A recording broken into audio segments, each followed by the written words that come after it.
instead of throwing money at my loans, I started really just buying whatever I wanted. And my mindset was that I'm going to put whatever's left towards my loans. And that's not a great place to be, because if you're just spending money, you'll spend it all. It does a lot better when I had allotted towards my loans and I never saw that money in my bank account. Welcome, everybody, to another episode of the Student Loan Planner Podcast. Today, I have Savanna Perry, the founder of the PAplatform.com, and I'm really excited to have her on the show today because physician assistants are folks out there that we really need to do a better job talking more about their specific struggles. So I think this is going to be a really fun episode, even if you're not a physician assistant, or even if you have zero plans to ever even consider being in that field, or if you do not even have any loved ones in that field, because I think this is going to be really fun to find out what this occupation is all about. So Savanna, welcome to the show. Thanks so much for having me. I would like you to start off by just telling our listeners who you are and what you exactly do with this website that you own. First and foremost, I am a wife and a mom. So my husband is a hospitalist physician, and then my job is I am a dermatology physician assistant. I went to the University of Georgia, and then I graduated and went straight into PA school.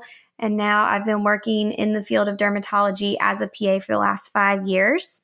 About 4 years ago is when the PA platform was created, and it came to be just because I felt like there needed to be more information for people who wanted to pursue the career. Just from my own research and struggles I faced trying to get into school and figuring out all of the requirements. But it's been really fun, and I've created a little community of pre-PA students and PA students and learned a lot about the career myself. Now I would say that is something that was kind of, I guess, my passion project, and it's evolved into a podcast of my own, a lot of videos, a lot of blog posts, a newsletter, a Facebook group with 7,500 people who want to get into PA school, but it's been a lot of fun. Can you tell us a little bit more about your journey as a PA? Like, how much student loans did you have, and how long was your program? I'm in Georgia, and back when I went to undergrad, because I think this is important, they had something called the Hope Scholarship, which I was very, very fortunate to be one of the last classes to get that scholarship, where basically if you went to an in-state school in Georgia, your tuition was paid for. So coming out of undergrad with no debt, my parents were able to handle the fees and living expenses for me very thankfully. I knew in undergrad that I wanted to go to PA school, and a lot of things played into that decision. I spent a lot of time shadowing, and just for anyone who may not know, a physician assistant is someone who works in the medical field. They have the ability to see patients independently, diagnose them, treat them, prescribe medications, order imaging and labs, do a lot of the things that your doctor may do, but they work in collaboration with a doctor. So when I'm at work, I have a physician available if I had any questions. So once I shadowed that role, I really felt like it was a good fit for me because the schooling is a lot shorter. So schooling for PA school is usually anywhere between 24 and 30 months. My program was 27 months. So 2 years and a summer, full time, got a master's degree, and I was able to get out there and start working compared to med school, which is 4 plus 3 or 4 years plus maybe 3 or 4 years more. So going into PA school though, that is not something that it's easy to get financial aid for. No one's giving many scholarships. And that's when I had to start taking out some loans. I actually had to decide between a private program that I would have started sooner in and a public program. And the public program was my first choice. And it was about a fourth of the cost that the private program would have been. A fourth. And the public program, I could live at home versus I was going to be in a more expensive city with private tuition, with more fees, with longer schooling. So once you added everything up, the number was crazy. I mean, it was over $200,000 that I was going to have to borrow. Wow. And so that was an easy choice. So I went to the public program. And I ended up taking out loans just for tuition. My parents, again, helped me with fees. I think those were only like $1,000 a semester. They weren't very much. And, at this point, I'm 22 years old. I don't really know much about money. And so I just made the decision that I'm going to take out these loans. I can't do anything about them. You can't work during PA school. So I'm just not even going to look at them. And the tuition for that 27 months or 7 semesters ended up being around $45,000, which isn't too bad.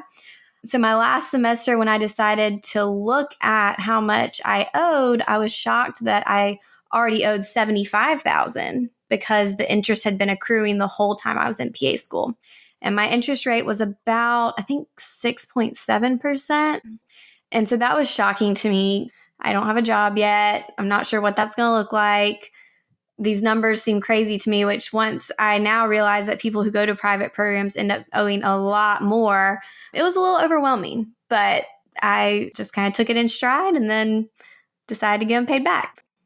Just to kind of give you a little bit of a background, we've had clients in every single profession that has lots of student loan debt. We've had hundreds and hundreds of clients in like the dental, vet, physician, lawyer space. We've only had maybe about 3 dozen PA clients. Mm-hmm. The average debt for the PAs that we've had has been about $190,000. Yep. So our average client that hires us for a student loan consult in the PA world is somebody that went to a private program. For somebody in your situation that only owed a mid 5-figure level, unless there was some special way that you could have qualified for PSLF, which probably there would not be with that level of debt, then you probably would refinance that. So kind of as an example, I'm curious how you ended up paying that back. Like, what was your approach? I wanted to pay it back quickly. I know some of my classmates are still paying back their loans, and that's perfectly fine. They went out and bought a new car or something to treat themselves right after school, went on big vacations, and are perfectly fine with that loan repayment. I, on the other hand, my husband was in med school, so he was busy and also not making money. We didn't have the luxury of going on some big trip or anything. So the first month or two, I was pretty good. I was like, I'm going to make this loan payment. I'm going to pay a little bit extra because I want to get these paid off. But after the first couple of months, my mind shift started to switch a little bit to that idea of I've worked hard. I deserve the things I want. So instead of throwing money at my loans, I started really just buying whatever I wanted. And my mindset was that I'm going to put whatever's left towards my loans. And that's not a great place to be because if you're just spending money, you'll spend it all. It does a lot better when I had allotted towards my loans and I never saw that money in my bank account.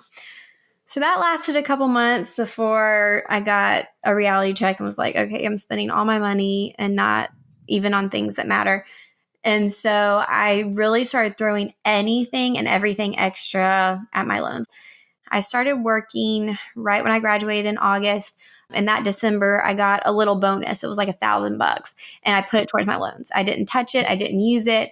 I just put it towards my loans. And that is kind of how I kept doing things. If we got a $50 check for a birthday present, even if it was to my husband, it went towards my loans. Anything that we didn't need at the time, just because that interest rate was so high. And at first it felt like I was barely putting a dent in it. It took me, I think, between like 14 and 15 months. And eventually I had everything paid back, which felt like a huge accomplishment to me. Here's like a little suggestion of 2 ways that you could maybe have done that different and saved a little bit more money. I'm assuming, are you at a hospital employer or are you a private practice? I'm at a private practice. So I just switched practices, but I've always been at a private dermatology practice. And that's another reason I wouldn't qualify for any type of loan repayment because it's not like a primary care, underserved area. Does your husband have student loan debt as well? He thankfully does not. His parents planned very well with a college fund for him. I'm going to drop a hypothetical that kind of shows you how complicated this stuff can get. So let's say that you owe that 50 grand. And let's say that instead of a private practice, let's say that you worked at, Emory University Hospital, right? Well, let's just hypothetical say that you did that. And let's say that you were married to somebody that's a doctor and they're going to go work for a not-for-profit hospital too. What's real interesting about that is, say, for example, that you filed taxes married to filing separately for a moment. Okay. What happens is your payment is distributed proportionally based on the size of your loans. what could happen is you could get in a situation where, as a PA, I'm assuming you generally make more than 80,000, right? That's about the average for a new grad, but then it depends on specialty. But yeah, that's about right. Yeah, a lot of PAs with 50 grand in loans would just assume there's no way I can get any PSLF. I'm just going to pay this back. Obviously, in your case, it's a no-brainer to pay it back because of the private practice thing. Mm-hmm. But let's just say you were at the hospital and you're married to somebody with loans. So the thing that you can do, which is so interesting, is you can file your taxes jointly, and then you've got this much larger payment going on, or you can file separate. And so your husband could be on pay as you earn, paying like $200-$300 a month. And then because of that proportional distribution of the payment under repay, you could be paying only $50 to $100 a month on your repay payment, even though you're making like $80,000. So in other words, if you know the rules really in great, great detail, you could go from a situation where you have to pay all your loans back to a situation where even if you're working, it doesn't have to be for an underprivileged area or a primary care or something like that. You could be working dermatology just at Emory Hospital. That's a qualifying 501c3 employer, and you could get the majority of loans forgiven tax-free if you did that. That's like tens of thousands of dollars in savings for a really specific niche situation. Hopefully some of my classmates know about that because I don't think they do. I only recently found out about this strategy probably a couple months ago. There's always something in student loans. Like I'm learning something every day, despite having done this for 3 years and doing this every single day. I find something new that's legit probably every week or two that's like I hadn't thought about before. It's not the end of the world if you'd paid that back, but you're talking about paying something back that you could have got a ton of savings on, which would really stink. Now, for your case, here's kind of the interesting situation. So you said your interest rate was 6.7%. So if you're going to pay your loan back in like 15 months, then what I would have told you to do is to refinance that to a 5-year variable rate. can I ask a question about that? Oh, sure. Yeah. So all of mine were federal loans, Sally Mae. So when I initially got done, I kind of looked into refinancing, but because they were all the same and all through the government, I was told not to do that or that it wasn't possible. And I don't know if that's accurate or not.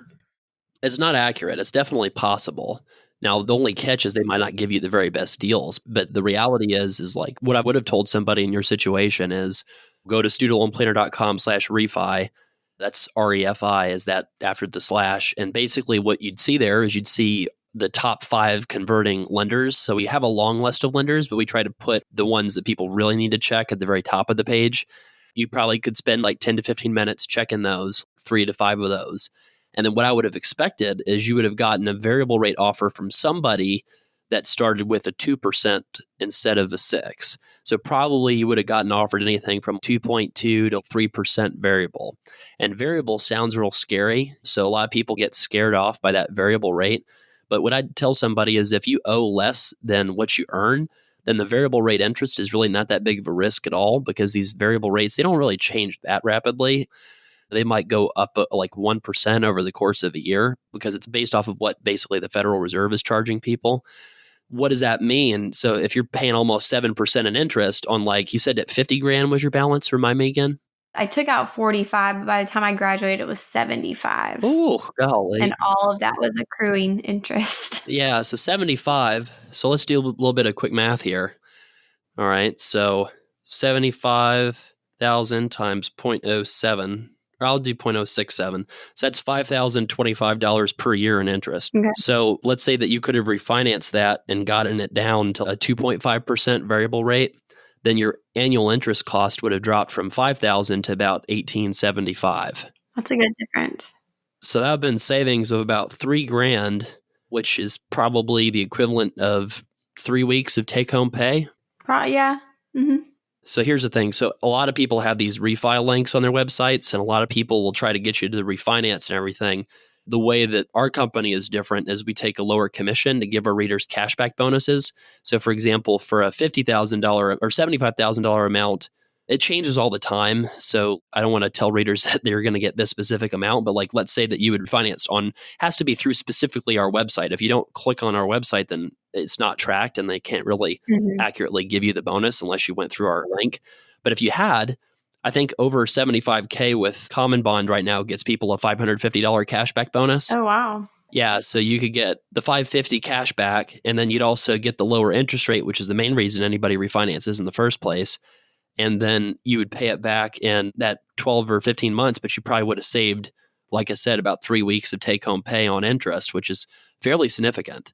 In terms of why somebody told you not to do that, there are legit reasons why you should be a little afraid to do that. And the legit reason would be if there's any reason why you could lose your job in some terrible recession.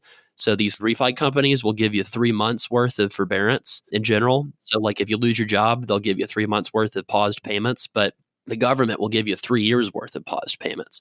Basically, everybody kind of poor mouths and basically says, okay, the average person's finances are totally screwed. And so to sell your loan to a private lender that's going to give you 3 months of forbearance instead of 3 years of forbearance is irresponsible. That's kind of the mentality. Right.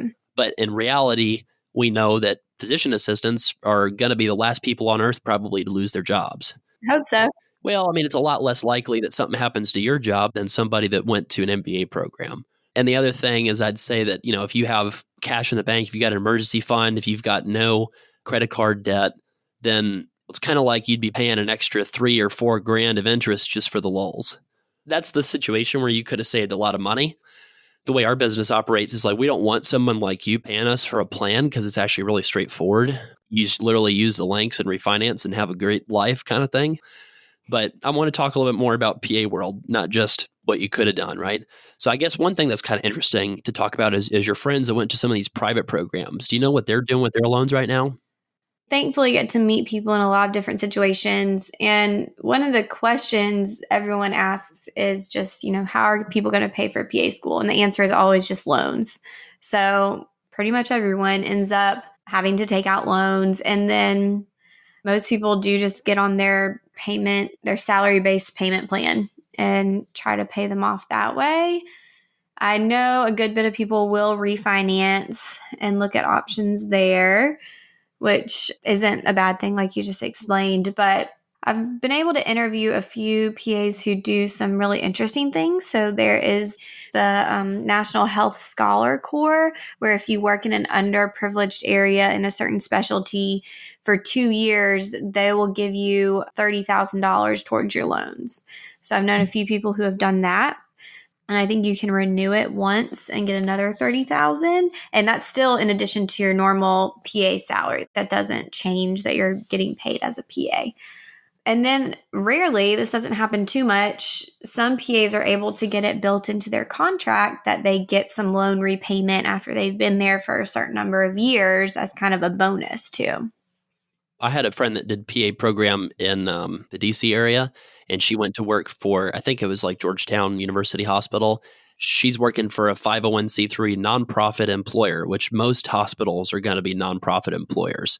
And she actually had her parents made a really bad mistake when she was paying for PA school. So the parents looked at the interest rate and they looked at the fact that the Stafford loans, that would cover, it was $20,000 for PA programs, isn't it? Yeah, it's like $20,500. Right. So it's different for each individual program. So $20,000 you can take out Stafford, and then the Grad Plus is what you take out if you need more than that.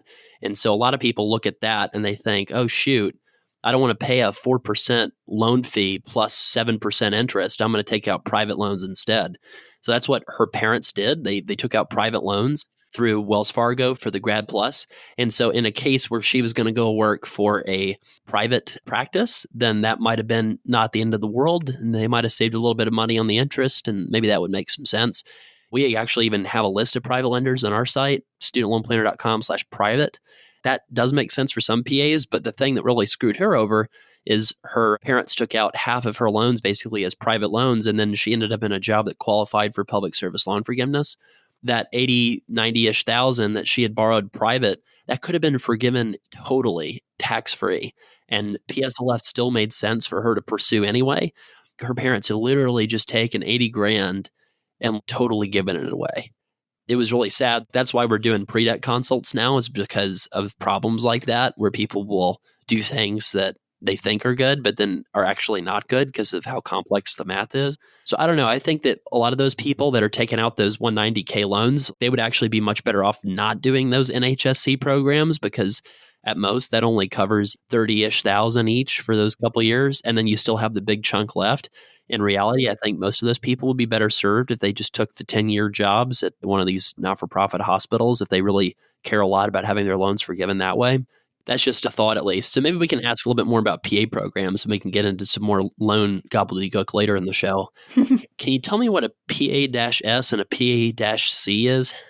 That just indicates the level. So PA-S, the S stands for student, C stands for certified. So we do all have to be nationally certified, and that's how you get that little C behind your name. So technically I'm a PAC. Interesting. Is it there's no other abbreviations besides that one for somebody that's after school? No, I mean, every school has their own degree title, like Masters of Physician Assistant, Masters of Science in Physician Assistant, but that stuff doesn't really matter. What's the difference between a physician assistant and a nurse practitioner? They're very similar, and a lot of it is state dependent as far as when it comes down to the actual roles and responsibilities. Here in Georgia, we're basically the same, so it's more or less just how you get there. Nurse practitioners have more of a nursing background. They have to go to nursing school, become an RN, typically work for a little bit before they go become a nurse practitioner. Whereas PA school was designed more to be a second career, but you can also go straight from college or undergrad into it. And then the PA programs, I mean, we have 2 years of pretty intense training. And then that's a year in the classroom and a year on rotations before we are out in the real world. And there's no residency requirement for either one compared to med school where you have to go do a residency and pick a specialty. That's kind of the nice thing about being a PA also is you can change, which in my case, being married to someone in med school, it was great when we weren't sure where he was going to end up for residency. I didn't really worry about it because I knew that no matter where we went, I could get a job, even if it was in a different specialty. What are the best PA programs out there, in your opinion? Oh gosh, I don't really rank them. There is a ranking, quote, ranking system, but it doesn't really mean much. If you look it up, you'll see that Duke is the number one program, but it's also just the oldest program. I think it really depends on what a student is looking for. There's some people who want a shorter program that's 24 months, some people who want a longer one. There are ones that have a master's of public health built in or let you, do more international rotations.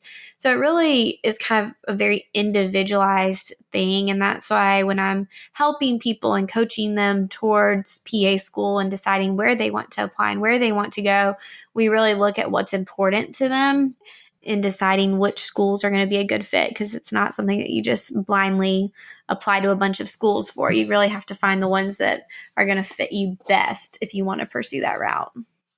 I'll tell you one thing that we've seen across the board is in a lot of medical related degrees, the best students actually end up gravitating towards the cheapest schools. Because in reality, I don't think anybody is going to care from an employer perspective if you went to Duke versus Georgia as a PA. I mean, is that fair? Yes, that's fair. I don't think anyone really cares where you go. And a lot of it is location dependent. So being in Georgia, going to a Georgia program, that program has established a reputation here. And so I may get chosen over someone who went to Duke because they've seen the students, they've seen the PAs and know the quality that the school produces. Well, and frankly, like if you went there, there's probably a lot better chance that long term you're going to stay in that job too. Mm-hmm. I had an employer once that basically wanted to know what my local family and friend ties were to the area because their data showed that people that have social ties to that area stay, and there's a big cost of turnover. So they just wanted to know, do you bleed for the Philadelphia Eagles or something? They wanted people to stay there forever.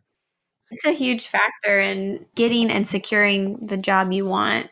I mean, location was probably the biggest factor with cost right there with it in choosing my program and then also in choosing my job. And that tells me that it's probably similar to the PA world. So the people with the best scores and the best candidates probably sort into the cheapest programs. And the people that are maybe non-traditional students or might have lower test scores or lower GPAs probably are the ones that end up more disproportionately in those private programs. Do you think that's maybe a fair statement? I think it's fair. I think there also just aren't that many public programs. So in Georgia, there's one compared to now, I think there are 5 or 6 private ones. there aren't as many options. Texas has a lot more public programs, but it's a lot bigger state. So you're a little bit limited also. I mean, there are 44 spots in Georgia for in-state students. That's not many. What kind of salaries? What are the ranges of salaries for PAs? And does it differ by years experience, what field you practice in, or what are the factors that people need to consider for salaries? Definitely specialty and experience. The average, and I need to look at the official report again, but usually the average for a new grad PA as far as salary is around 75 to 80,000. And that's just across the board, not taking any of those factors into account. I've heard of PAs in certain specialties making crazy numbers. I mean, in the 300,000s, And then if you're working hourly or part-time, obviously you're not going to make as much. The median hourly pay for a PA is around $50 if you break it down that way. And so someone in a ER or hospital setting or urgent care, PRN, they may get paid on an hourly basis, whereas someone like me who is in a clinic and has just kind of a patient schedule is more on salary. And then there may be various bonus structures built in, commission.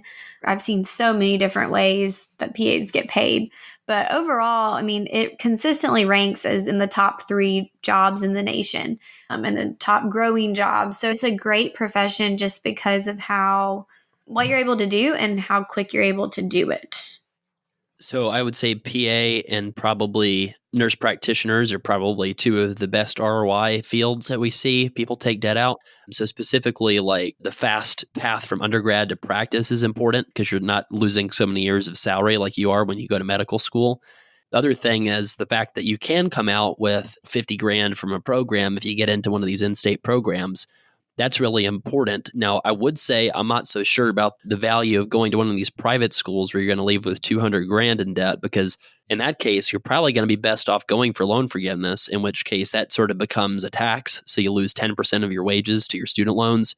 I mean, that's still probably a positive ROI decision. But I personally really like the idea of going out and making 80K right off the bat with a lot of flexibility in where you live and where you work. And then you're paying that 50K back pretty quickly. I think that one challenge would be probably, I would imagine that some people probably think of being a PA like, oh, why didn't you go to medical school, right? You're smart. How do you answer things when people say stuff like that? I don't really get offended, but I mean, I'll have patients ask me, especially like, when are you going back to med school? Or, I mean, other random people, but it comes up a lot in our Facebook group. People ask, well, why PA? Why not MD? Why not med school? And I think you just have to look at all of the factors. I mean, being a doctor is a great job too, if that's what you want to do. It definitely takes a lot more time and commitment and money, but we need doctors as much as we need PAs. So somebody's got to do it. For me, I just never felt like I needed to be in that role where I was making every single decision.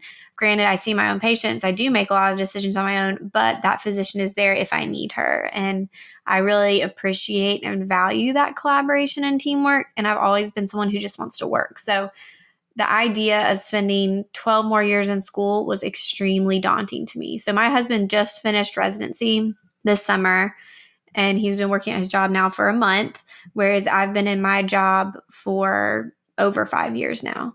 And that's such a difference. But I don't think you can say that one is necessarily better than the other. And to those students who come and they're like, oh my gosh, the cost of this is so overwhelming. I'm going to have so much debt. I mean, you will, but with the salary of PAs and being somewhat wise about money and frugal, you can pay it back. Like, you're going to make enough money and have a good enough salary to pay it back. And that might take some sacrifice living maybe somewhere with a lower cost of living than where you want to live, and kind of changing things around to make it possible. But there's always going to be kind of that give and take and sacrifice no matter what area you're in. My mom was a nurse for many years, and nurses are a lot of times like the people on the front lines, cleaning up after somebody has a giant mess and can't control their bladder and goes everywhere, right? Really, the down and dirty, like nurses do a lot of that. Do PAs do that or not so much? Not so much as PAs. I mean, I think if you hang out with a bunch of PAs for a little while, you'll find that we tend to be people who just do what needs to be done. So if I see a patient who needs help, I'm not going to just let them sit there. But to get to PA school, it does require experience beforehand. And so a lot of us have been in the trenches. I was a CNA. I was doing those things before I went to PA school. So the debt you see people in, it really is either 50 or it's 200K. Like, is there a lot of in between? There's definitely in between. Everyone has different ways of managing their money. So some people are really good at it. Some people are not. I'm probably in the middle. Definitely have my days I'm better at it and my days I'm not. You'll always see a various range. What do you need to get into PA school? Like GPA, what kind of experience you need? We'll presume that somebody wants to get into their in-state program that's really cheap. What would you have to do to get there? So most schools will post their averages for the accepted applicants. And I always tell people, keep in mind those are averages, but that means there are people who are above and below. So usually those averages are around like a 3.5 GPA. You've got to have some hours of patient care experience, 1,000, 2,000 hours, some volunteering, showing that you are committed to your community, the underserved, shadowing of PAs to show you understand the career. The GRE is required for some programs, and they're looking for a good score. So they expect a lot of you, and there are prerequisite courses you have to complete. The list for that is actually more than med school because they expect you to be ready to jump in and go. They're not going to review anything except for anatomy once you get there. What are some of the top misconceptions or faux pas or huge no-nos for the world of PAs? So I'll just give you one story to show you why I'm asking this. One time, I unintentionally included the word physician's assistant in one of our articles on our blog, and it wasn't, it was an accident, but we got a lot of blowback. People were really not happy with us because I guess that kind of possessive. That apostrophe S will get you. Yeah. So can you talk about some of those apostrophe S faux pas and some other of the third rails of the PA world that y'all get frustrated when the public doesn't understand something? I may be an exception, but I don't tend to get frustrated or upset about many of those things. But the name, and I think a lot of people, there's this big push right now, whether physician assistant fits the profession, whether the word assistant should be used, should we change it? And people do get upset about that apostrophe S. And then, I think going into the career, I knew I would have a lot of questions. The why not med school? Are you a doctor? And I'm okay with that. Like I just explain it and it's not a big deal to me, but there are some PAs who get frustrated by it.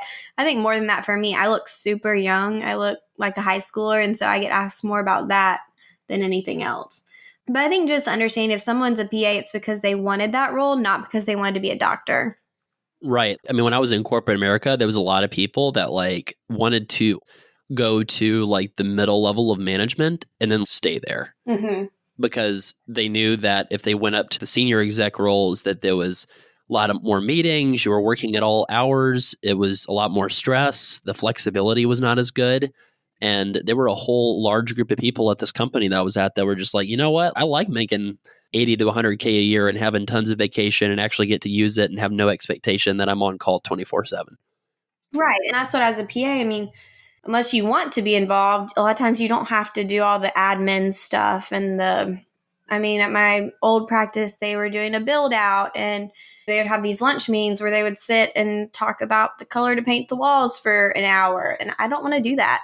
I would rather have my hour to blog and do stuff I want to do. I'm fine not having those decisions, but I also value the relationship where with my supervising physicians, I've been able to say, hey, I would really like to start doing this or bring this into the practice. And they're great with it. I really love the mutual respect that's there just in the medical field in general, where everyone has a place and a role and we kind of fit into our box and help each other to do a better job. What percentage of PAs are women, and what kind of challenges do you see in the field in terms of maybe discrimination or anything like that? I don't know the percentage of actual practicing ones, but most classes tend to be about 75% female, 25% male. So I would assume that translates into the working field as well. And I don't know exactly why that is.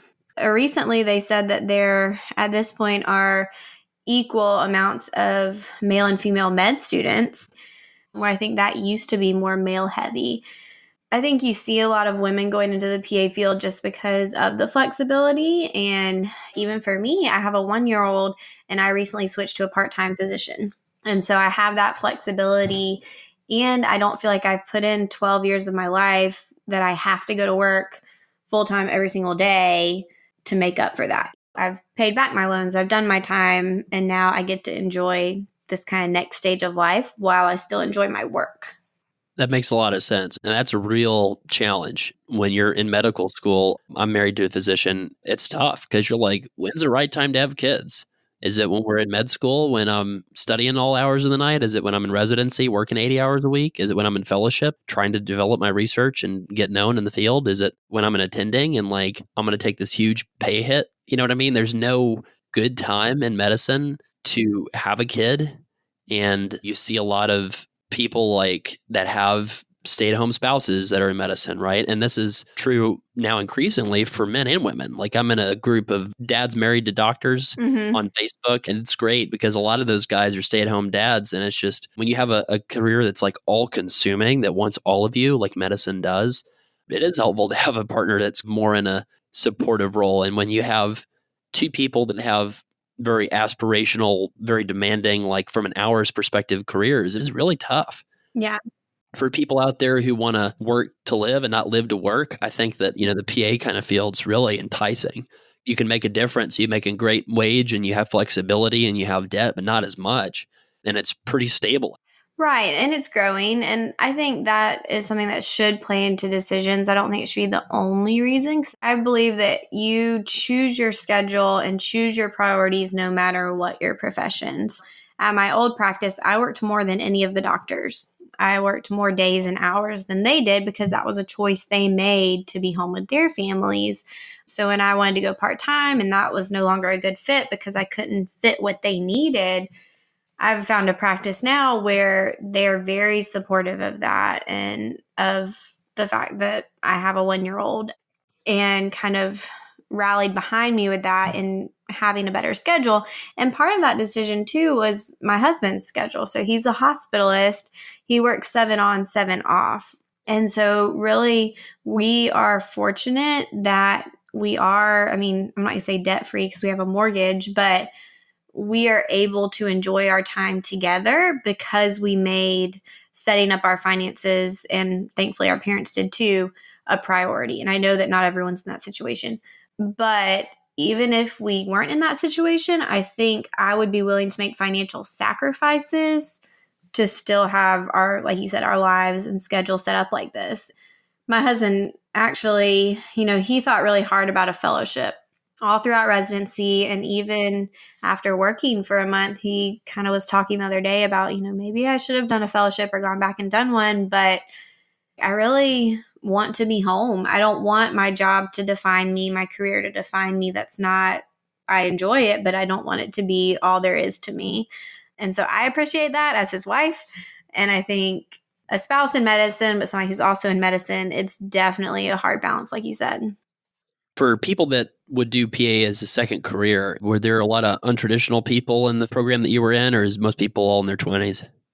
Oh, mine had a mix. So there were 44 of us, and I think the oldest was 40 years old. We had people from all different backgrounds. We had a dietitian, a lot of EMTs, paramedics, someone who had done acupuncture for a while, accounting, insurance, a huge variety. And just for whatever reason, they found that medicine was what interested them. And there are certainly older people who go back to med school, but if you're in your 30s or 40s, that can be a little bit daunting. And so PA is a nice option for those who maybe want to still enter medicine, still want that responsibility of patient care, but aren't ready to commit to med school. Right. And so one reason I ask that is we've had a lot of people that have gone to fields that are just bad fields economically. I love our chiropractor clients, but that field is not a great field economically, where you're making 50, 60K in a lot of cases. And so if you're not a great business owner in terms of can you make a living doing it, right? If you're making 50, 60K as a chiropractor and you're just really not enjoying it that much, and you already have 200,000 of student loans, my attitude is why not go back to a PA program, even if it's a private program that puts you another 200K in debt, because you have 400K in debt now, but you're still paying a percentage of your income. And so you're going to pay 10% of your income, whether you make 50 or 80. And if you're making 50 and you have no health insurance, you have no 401k match, you have no paid vacation, that's your life as a chiropractor. And then if you go to PA school, you're going to have the same monthly payment on your student loans, and you're going to have $80K starting salary, health insurance, 401k match, paid time off. That's really cool. Oh, yeah. So that would be a smart thing to do. So I don't want to pick on just that chiropractic field. There are people that are loving what they do and would not like being a PA. In general, I've worked with people who, a lot of teachers, nurses, or in some area in the medical, like social workers, respiratory therapists, surgical technicians, anesthesia technicians, some people from the business world who were in corporate America and just decided that that wasn't fulfilling to them. Yeah, we've seen a lot of people from really just all different areas who make the switch. If you can make 80 to 100K a year and help people and not be tied to a desk, I mean, that's going to be really attractive to a lot of people. So where can people find you, and what is your takeaway message for our audience today that's of a lot of different professions? Well, you can find me if you look up the PA platform pretty much anywhere. The PAplatform.com on Instagram, Facebook, YouTube. We have a lot of stuff out there. And then I've talked a good bit about my own personal journey in paying back my debt, and then just in general how to pay for PA school. Those things are all on the website. And I think just my message, and this is something I've been thinking about a lot lately, and things I see in various Facebook groups is, if you're not happy in your profession or your area or your current job, start looking for something else. And as someone who recently switched jobs and I was happy, I've kind of seen that sometimes the grass is greener on the other side, and you don't know that until you start kind of investigating it. So if you're feeling, anxious or complacent or just not happy, it may be worth looking into other options and just seeing if it's feasible. Actually put the numbers on paper, ask the questions, and do the research to figure out if maybe you should be looking at something else. Great advice. Thank you, Savanna, for being on the show. You're welcome. Thank you so much for having me. Thank you for listening to today's show. If you know that you need a custom student loan plan, you can schedule one today at studentloanplanner.com/book. You can find the show notes for today's episode at studentloanplanner.com/the number of the episode. And finally, if you like the podcast, leave us a review or share it with someone who owes more than you. Have a great week.